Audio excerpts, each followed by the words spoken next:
Symptom of low sperm level. कहने का मतलब ये, अगर आपके बॉडी में स्पर्म लेवल का प्रोडक्शन कम हो गया तो आपके बॉडी में क्या क्या चेंजेस देखने के लिए मिलेंगे। सबसे पहली बात हम ये जानते हैं, पहली बात क्या बोलते हैं, लो सेक्सुअल ड्राइव, मतलब आपका सेक्सुअल ड्राइव ही कम हो जाएगा, आपका करने की इच्छा ही नहीं होगा। अगर इच्छा भी होगी तो आप बहुत ज़्यादा बेड पर परफॉर्म ही नहीं कर पाएंगे।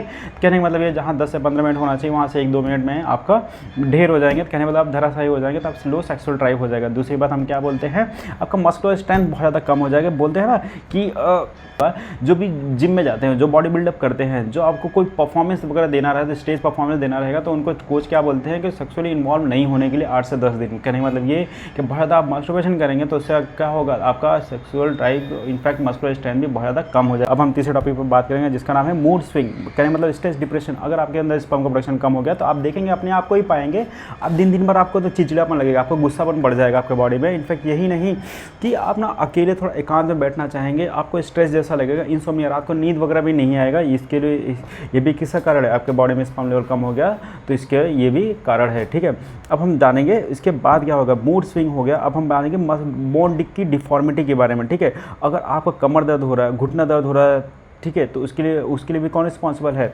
स्पर्म का लेवल कम हो जाता है। जैसे हमने पहले बात किया कि स्पर्म का काम ही क्या है, बॉडी को नरिश करना, मतलब सब काम करना, सब काम अच्छे से चलते रहे आपके बॉडी में, उसके लिए रिस्पॉन्सिबल कौन है, स्पर्म है। ठीक है, ये होगा हड्डियों के बारे में। अब हम जानेंगे मूड स्विंग के बारे में। ठीक है, अब हम जानते हैं ओबेसिटी। ठीक है, ओबेसिटी, अगर आप बोल देंगे ना ओबेसिटी बढ़ जाएगा आपका, अगर स्पर्म लेवल कम हो गया तो आपको ओबेसिटी देखने के लिए मिलेगा आपके शरीर में, आपके अंदर क्या हो जाएगा, मोटापा बढ़ जाएगा। अगर आपको बोलते हैं ना मैं कितना भी कम खाना हो तो भी मेरा वेट बढ़ता रहता है, तो इसके लिए रिस्पॉन्सिबल कौन होता है, लो स्पर्म लेवल।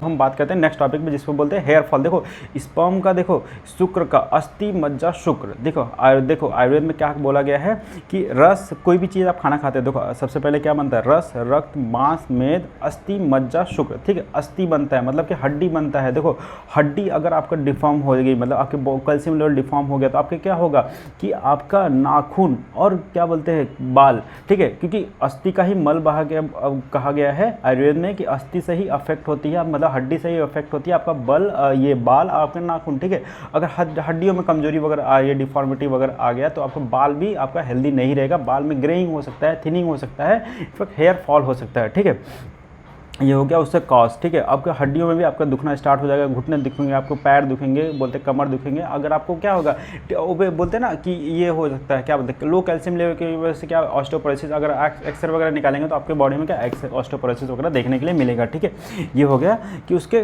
क्या क्या कॉज हो सकते हैं, उसके हमने सिम्टम देख लिए, क्या क्या हमें सिम्टम देखने के लिए मिलेगा। ठीक है, अब हम उसके फंक्शन के बारे में बात के लिए, उसका फंक्शन क्या है। ठीक है, अब हम ये बात करते हैं कि मास्टरबेशन से कैसे स्पर्म लेवल अफेक्ट होता है, कैसे हमारी लाइफ अफेक्ट होती है, कैसे हमारा हेल्थ अफेक्ट होता है। देखो मास्टरबेशन में होता ही क्या है, अगर आप ओवर एक्सरसाइज मास्टरबेशन करेंगे या मास्टरबेशन करते ही तो आपके बॉडी में शुक्र ही निकलता है। ठीक है, शुक्र का